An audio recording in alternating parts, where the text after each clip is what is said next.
Was passiert, wenn man eine Woche kein Tageslicht sieht? Wie wird's mir gehen? Hi, ich bin Josef, Drehbuchautor und Regisseur für Horrorfilme. Ich habe also viel mit Dunkelheit zu tun. Und ihr aktuell auch. Im Dezember erleben wir in Deutschland die kürzesten Tage und das geringste Tageslicht. Stichwort Winterdepression. Oder saisonal-affektive Störung. Spannende Abkürzung, die ist übrigens echt. Aber was passiert, wenn man 7 Tage lang gar kein Tageslicht sieht? Ich erlebe es und spreche außerdem mit einem Schichtarbeiter und einer Biochemikerin über das Thema. Ich habe aber auch in Läden gearbeitet, die wie in einem Bunker waren, wo du dann auch den ganzen Tag über gar kein Tageslicht gesehen hast. Aber erstmal alles abdunkeln. Ich habe mein Fenster in einer dicken Decke abgehangen und davor ist noch ein Verdunklungsrollo. Das heißt, man sieht hier wirklich gar nichts mehr an Tageslicht. Und das einzige Licht hier drin kommt jetzt von dieser Lampe. Das heißt, hier ins Zimmer kommt jetzt gar kein Licht mehr rein. Außerdem musste ich aber auch den kompletten Weg zum Badezimmer und zum Schlafzimmer komplett dunkel machen. Mein Schlafzimmer ist eh schon dunkel. Aber jetzt hängen jede Menge Decken von meinen Fenstern, die ich teilweise mit Gaffer und so Paketklebeband festgemacht habe, damit wirklich kein bisschen Licht reinkommt. Und ja, jetzt beginnt das Experiment. Im Dezember geht die Sonne ca. um 8 Uhr auf und ab 16:15 Uhr schon langsam wieder unter. In der Zeit kann ich meine Wohnung also nicht verlassen. Richtig dunkel ist es wahrscheinlich erst um 18 Uhr. Einkaufen, Erledigungen und Sozialleben findet also abends statt. Wie so ein Vampir. Und ich spoilere euch nur ein bisschen, wenn ich sage, egal wie schlimm es wird in diesem Video, am Ende wird alles gut. Ich bin super gespannt, was ab morgen passieren wird, weil es fühlt sich jetzt schon so komisch an, hier in diesem Kunstlicht zu sitzen. Ich habe eben halt noch Tageslicht gesehen. Ab morgen werde ich keins mehr sehen. Ich bin ganz ehrlich, ich habe echt ein bisschen Angst, was in diesen 7 Tagen passiert. Ich habe keine Ahnung, ob man halluziniert irgendwann, ob das so richtig abdreht, wenn man kein Tageslicht mehr sieht. Aber wahrscheinlich nicht. Also, nee, das ist wahrscheinlich ein bisschen extrem. Und los geht's. Tag 1 bei nur künstlichem Licht. Es war heute Morgen beim Aufstehen erstmal normal, weil morgens ist es aktuell ja noch dunkel im Dezember, aber hier drin werde ich jetzt nicht mitbekommen, ob es irgendwann heute hell wird, und so wird es ja auch den ganzen Rest der Woche laufen. Also, ich bin gespannt. Ich habe viel zu tun. Es ist jetzt gleich 10 Uhr und ich habe einen ersten möglichen Effekt ausgemacht. Und zwar, vielleicht liegt es daran, vielleicht auch nicht, bin ich wesentlich konzentrierter und fokussierter. Ich bin wie so im Tunnel. Ich weiß nicht, ob es daran liegt, dass weil ich nicht mehr rausgucken kann und kein Fenster habe und quasi nicht mitbekomme, wie es hell wird und wie das Leben draußen losgeht, ob ich deshalb mich besser fokussieren kann, weil es weniger visuelle und auch zeitliche Reize gibt. Keine Ahnung, aber es funktioniert gerade. Ich bin auf jeden Fall gerade richtig im Tunnel, aber positiv gesehen. Liegt das wirklich nur daran, weil meine visuelle Ablenkung so gering ist? Ich habe das Gefühl, mein Gehirn konzentriert sich mehr auf das, was da ist. Also ich habe hier das Drehbuch, das Skript und sonst nichts. Sonst habe ich hier ein riesiges Fenster, wo ich rausgucken kann, wo ich die Welt sehe, wo ich Licht sehe. Nichts. Nur dieser Bildschirm und völligen Tunnelblick drauf. Ohne Fenster ist zwar nicht so schön, aber nichts lenkt mich ab. Das klingt super. Ich bin motiviert, fokussiert und komme wirklich gut mit der Arbeit voran. Auch wenn ich am Mittag ein kleines Bunkergefühl bekomme. Jetzt habe ich gerade Mittagspause gemacht bei künstlichem Licht. Und das ist ungewöhnlich, weil wenn ich Mittag esse, sehe ich immer das Tageslicht. Ob es schlecht ist, dunkel ist, regnet, schneit, keine Ahnung. Zumindest kriege ich was mit. Und jetzt habe ich das erste Mal gerade so ein Bunkergefühl. Vor allem auch, weil ich höre die Straße draußen und die Autos. Ich weiß, die sind da. Aber ich sehe das alles nicht. Und dadurch fühlt man sich wirklich wie in so einer Höhle. Oh, hört ihr das? Meine Mittagspause ist vorbei. Weiter geht's. Und so arbeite ich fokussiert durch den Tag. Und zwar so sehr, dass ich meinen Wecker, mit dem ich eigentlich meine Arbeitszeit organisiere, irgendwann abschalte. Und vor allem dadurch fällt mir später ein erster Effekt auf, der noch eine große Rolle spielen wird. Tageslicht ist essentiell. Es reguliert unsere innere Uhr, fördert Vitamin D und setzt Glückshormone frei. Fehlt es, drohen Schlafprobleme und Stimmungstiefs.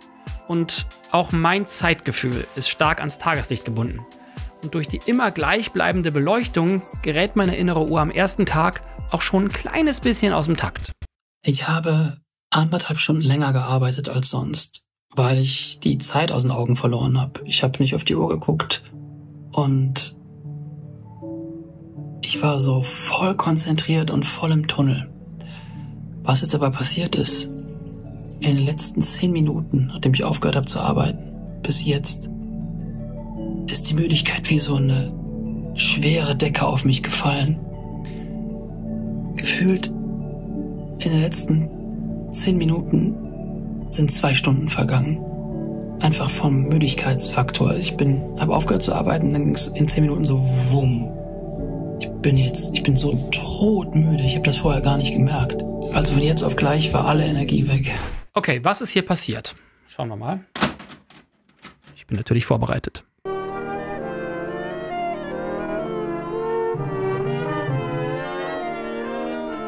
Abends produziert der Körper Melatonin, ein Schlafhormon, das uns müde macht. Normalerweise passiert das langsam, wenn es draußen dunkel wird. Fehlt jedoch das Tageslicht als Signal, setzt die Müdigkeit plötzlich und stark ein. Licht beeinflusst unsere innere Uhr und damit auch unser Denken und unsere Stimmung.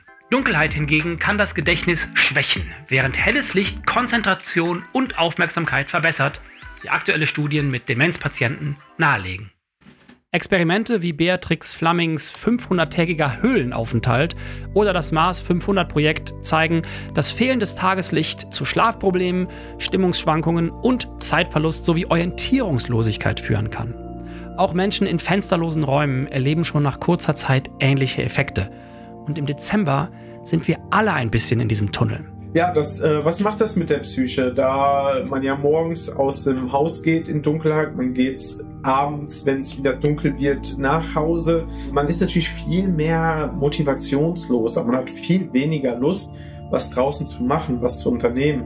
Mir geht es an Tag 1 trotz der dunklen Jahreszeit erstmal sehr gut. Ich erlebe abends sogar ein besonderes Stimmungshoch. Und das kommt komplett aus dem Nichts. Ich kann jetzt nicht schlafen gehen. Dafür ist es viel zu früh. Es ist jetzt kurz nach 8. Ich kann jetzt einfach nochmal rausgehen. Vielleicht macht die frische Luft mich nochmal ein bisschen wach. Ich habe totale Glücksgefühle. Und ich weiß nicht warum. Ich habe diese Woche echt viel Stress. Ich habe eine wichtige und dringende Drehbuch-Deadline, die auf jeden Fall abgegeben werden muss. 1000 andere Sachen, es ist Ende des Jahres, ist als Selbstständiger immer viel. Ich habe keinen Grund, gerade so glücklich zu sein. Ich verstehe es gerade nicht. Na okay, doch. Na klar, ich habe allen Grund, so glücklich zu sein. Ich habe meinen Traumjob. Ich darf davon leben, Geschichten zu schreiben und euch auf diese Reisen meiner eigenen Neugier mitzunehmen. Ich habe alles. Ich habe alles. Der erste Tag endet voller innerer Dankbarkeit. Und warum das passiert, kann verschiedene Gründe haben. Einer der folgenden 4 oder eine Kombination aus allem. Erstens, nach einem Tag in künstlicher oder gleichbleibender Beleuchtung erlebe ich den Kontrast von drinnen und draußen viel intensiver. Der Kontrast von natürlichem Licht und frischer Luft nach einem Tag in künstlicher Beleuchtung wird von meinem Gehirn als Erleichterung empfunden, selbst im Dunkeln. Denn natürliches Licht, selbst in der Dunkelheit, hat eine andere Qualität als künstliches Licht. Der Himmel bietet selbst nachts Lichtreize, die das Wohlbefinden steigern können. Drittens, der temporäre Entzug von etwas, das wir normalerweise als selbstverständlich betrachten, wie Tageslicht und Natur, kann Dankbarkeit hervorrufen, wenn es dann wieder zugänglich gemacht wird. Dieses Phänomen ist auch bekannt als Hedonic Reset und steigert die Freuden an alltäglichen Dingen. Und 4. Evolutionär bedeutet das Verlassen eines geschlossenen Raumes Freiheit.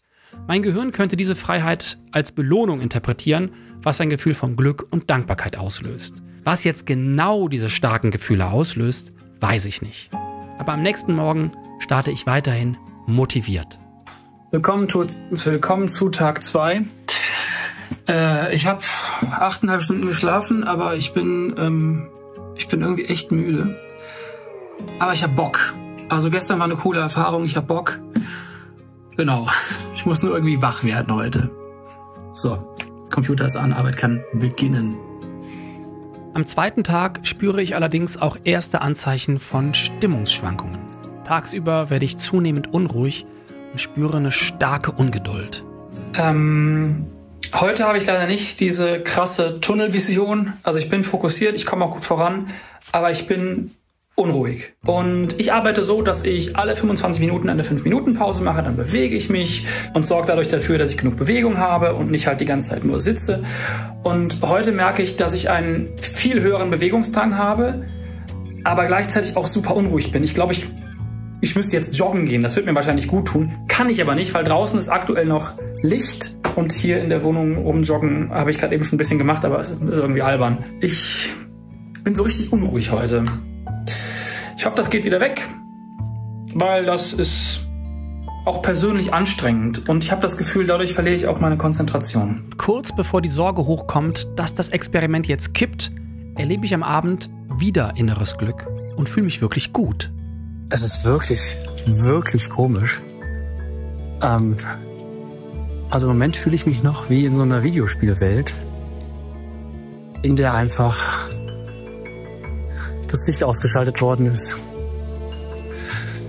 Was ich auf jeden Fall merke, ist, dass sich die Tage nicht mehr so separat anfühlen. Es fühlt sich alles an wie ein langer Tag. Also ich habe nicht mehr so eine gute Unterscheidung zwischen Tagen, obwohl ich ja schlafen gehe und aufstehe. Aber dadurch, dass es nicht diesen Sonnen- und Helligkeitswechsel gibt, das macht echt viel aus.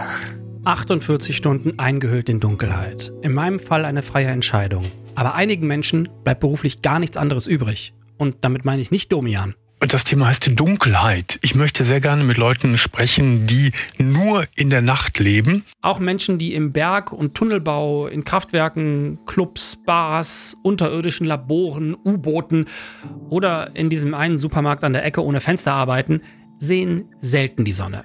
Und das kann ein Problem werden. Ich bin auch der Meinung, dass das die Depression verstärkt. Also Josef hat ja schon Schichtarbeiter eben angesprochen und die eben nachts immer arbeiten, hatten eigentlich ein 40% höheres Risiko an Depressionen zu erkranken. Und dann gibt es noch mein Lieblingsland, das sich oft und lange in Dunkelheit hüllt. In Südfinnland zum Beispiel wird es im Winter für nur 5 Stunden hell.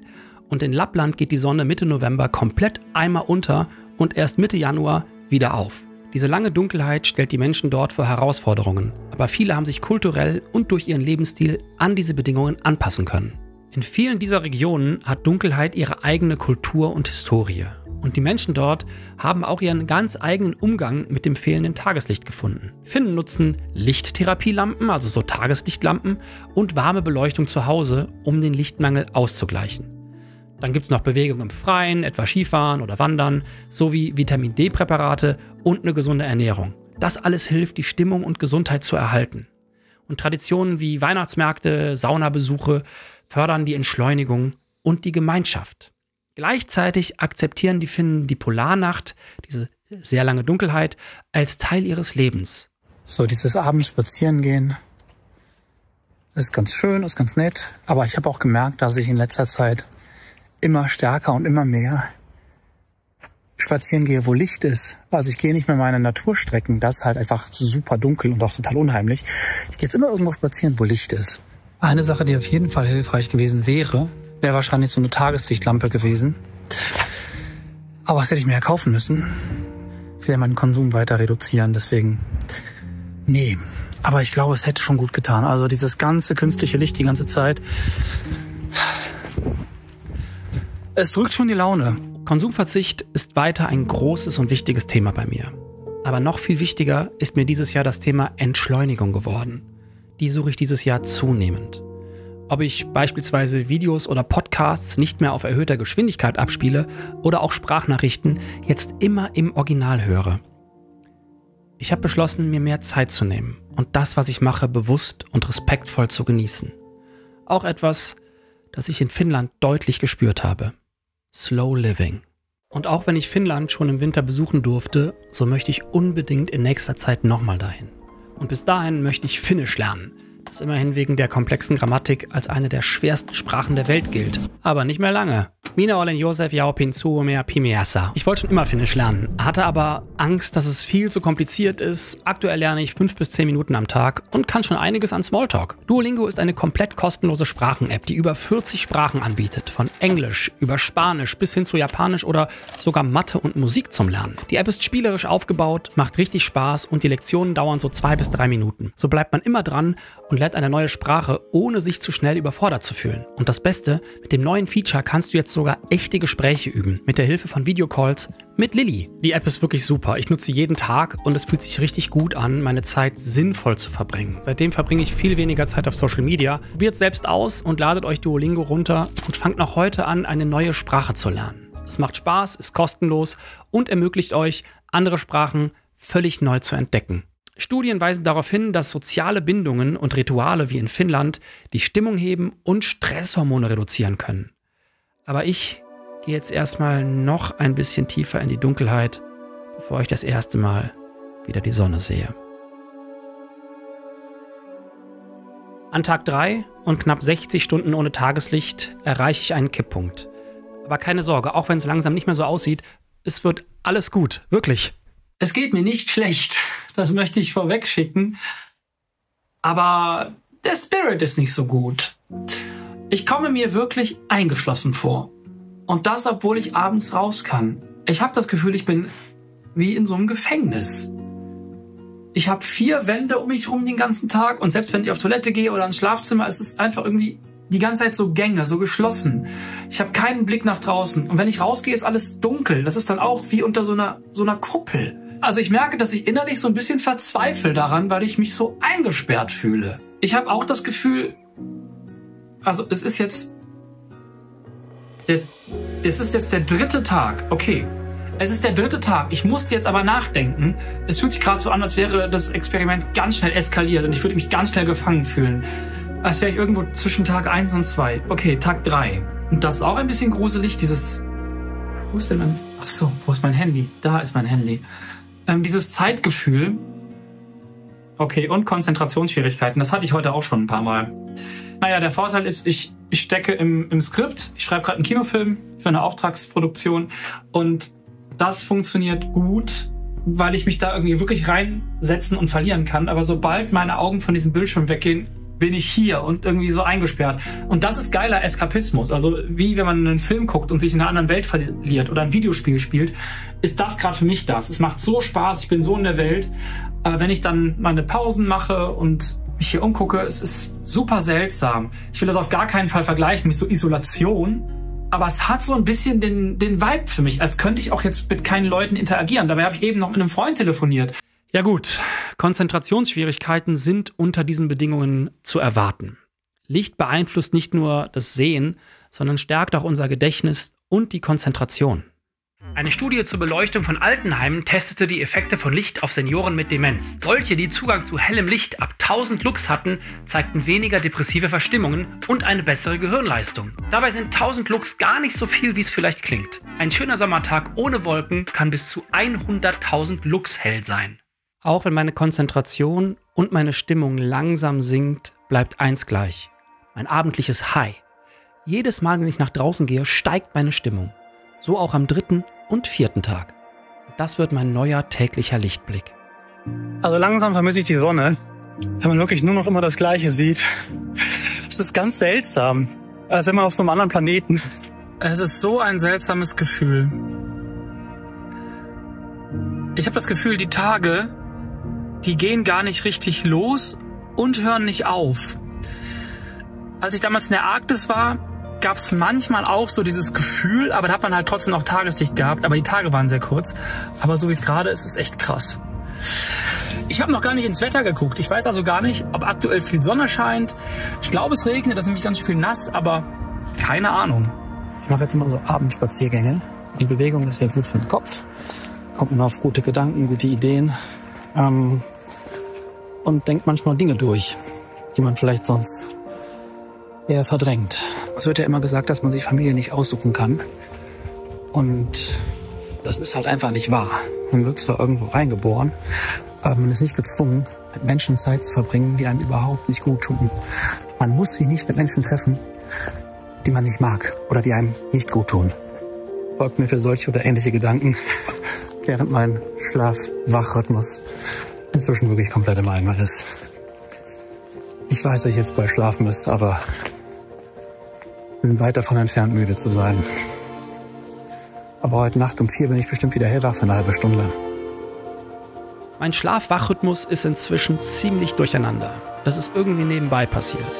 Tage sind alle wie so im Nebel, alles ist ein Brei und ich halte mich morgens einfach an meinen Wecker, bin manchmal aber nachts plötzlich hellwach oder mittags schon müde. Ich versuche trotzdem meine Schlafzeiten einzuhalten. Und jetzt ist schon längst etwas passiert, was mir eigentlich hätte klar sein müssen, weil ich schon mal ein Experiment gemacht habe, wo ich es absichtlich gemacht habe. Meine innere Uhr ist völlig durcheinander. Und das kann ziemlich krasse Auswirkungen haben. Also Depressionen treten verhäuft auf oder sogar bipolare Störungen. Und selbst Krebs könnte eine Form davon sein, wenn der zirkadiane Rhythmus gestört ist. Ich habe gerade das Gefühl, Zeit vergeht nicht mehr, aber es ist nichts Positives. Ich fühle mich wie in so Klebmasse feststeckend, als könnte ich nicht nach vorne, aber es ist nicht angenehm. Ich bin innerlich total unruhig, als müsste ich ganz dringend mich bewegen und weg. Und was wirklich richtig blöd ist, ich sag Termine ab. Ich treffe meine Freunde nicht.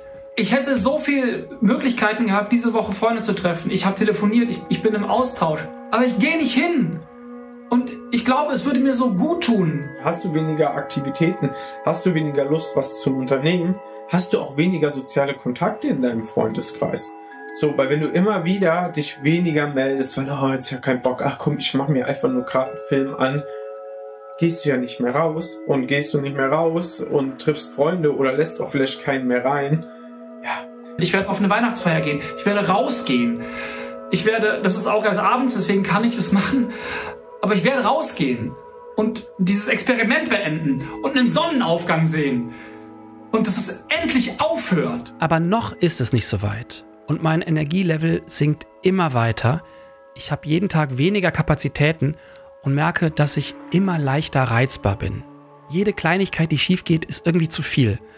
Und an einem Abend schaffe ich nicht mal, das überhaupt auszudrücken oder irgendwie zu erzählen. Ich habe gar keinen Bock, was zu erzählen.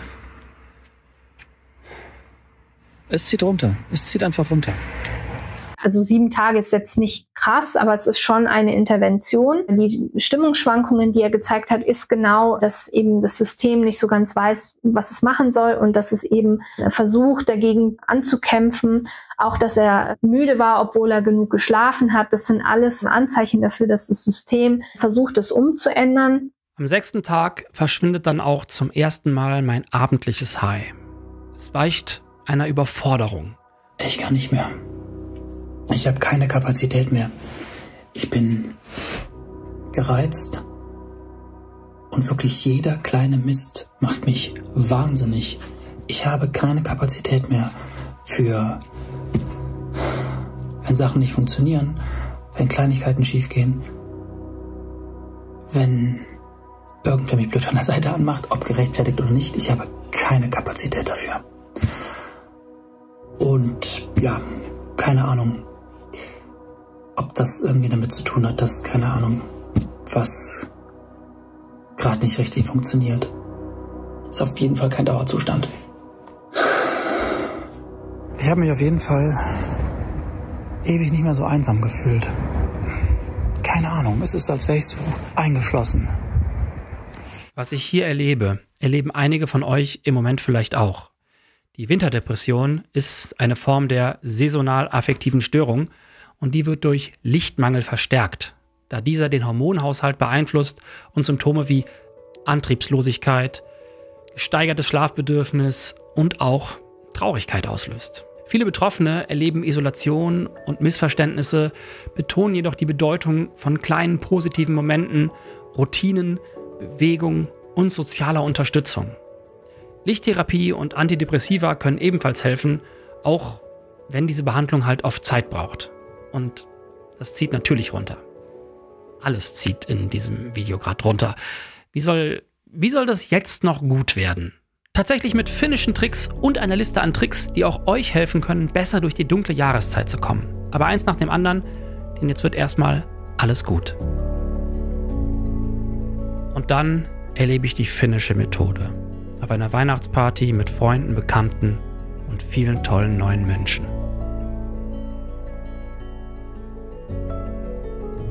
Und es war so cool, so viele coole Menschen zu sehen, so viele Freunde auch zu sehen, die ich lange nicht gesehen habe.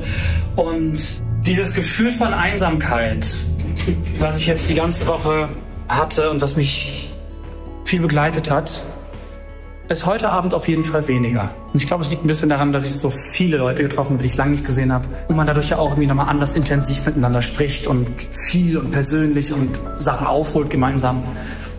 Das war echt schön. Ich finde es so spannend, dass dieses Gefühl von Einsamkeit und dieses Gefühl, dass diese ganze Woche wie im Nebel stattfindet, wie so ein sehr langer Tag, sich heute ein bisschen aufgelöst hat. Und jetzt bin ich wieder zu Hause, bin irgendwie so aufgeladen von sozialer Energie. Ich weiß nicht, wie ich es sagen soll. Es war richtig schön heute. Es war so schön, mit Leuten zu sprechen, auch mit Leuten, die ich noch nicht kannte, die ich jetzt kennengelernt habe, andere Leute kennenzulernen. Ich denke immer, ich mag Menschen eigentlich gar nicht, aber es kommt halt immer auf die Menschen an, die man trifft, ne? Ich mag die meisten Menschen nicht, aber von denen habe ich heute Abend keinen getroffen. Menschen treffen, die einem gut tun. Und das gilt auch für die Weihnachtstage. Du musst nicht bei deiner Familie sein. Du entscheidest, wer gut für dich ist. Niemand muss an Weihnachten mit Menschen zusammen sein, die nicht gut tun. Und ich erlebe jetzt meinen ersten Sonnenaufgang nach 7 Tagen ohne Tageslicht. Eine Familie will ich sein und ich lade alle dazu ein. Das, was ich habe, will ich teilen. Einer für alle, für ein. Und dann ist niemand mehr allein. Oh, ich bin glücklich hier zu sein, denn ich entscheide, ich will Teil einer Familie sein. Ich bin echt froh, dass es vorbei ist.